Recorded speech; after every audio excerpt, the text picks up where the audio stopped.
This is April Shell Ties. This is personal documentation of what happens to a person of faith who refuses to join with darkness. This message was prepared on the computer to leave a record of what happened to me. They are silencing my voice. I tried to fight against the forces of darkness with scripture, and, further, I tried to support those who were desolate and downtrodden. I said one life matters, and world powers came against me to crush me into nothing. In the Red Ding area, subjected to constant encroachments on their lands, the Wintu Tribe agreed to the Cottonwood Treaty, but they were double-crossed, and the treaties secretly hidden by the government, while the promised reservation lands were withheld, in more stolen land and broken promises. In what is known as the Wintu-Yana Petition, the Wintu finally were able to send a letter from Norelputus to President Harrison, asking for some little share of justice, saying, "From being a people many thousand in number, strong, happy, rich, we have been turned into a people a few hundred in number,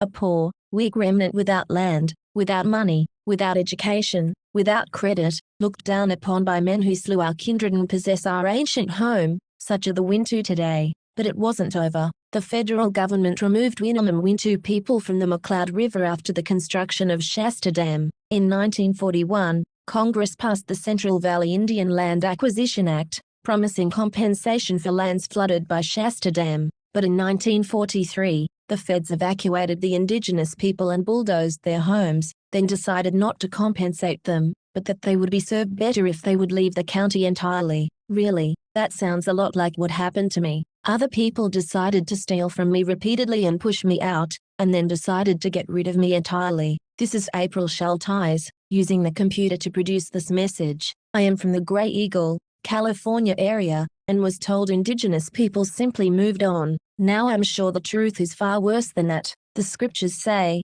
"He hath showed thee, O man, what is good, and what doth the Lord require of thee, but to do justly, and to love mercy, and to walk humbly with thy God."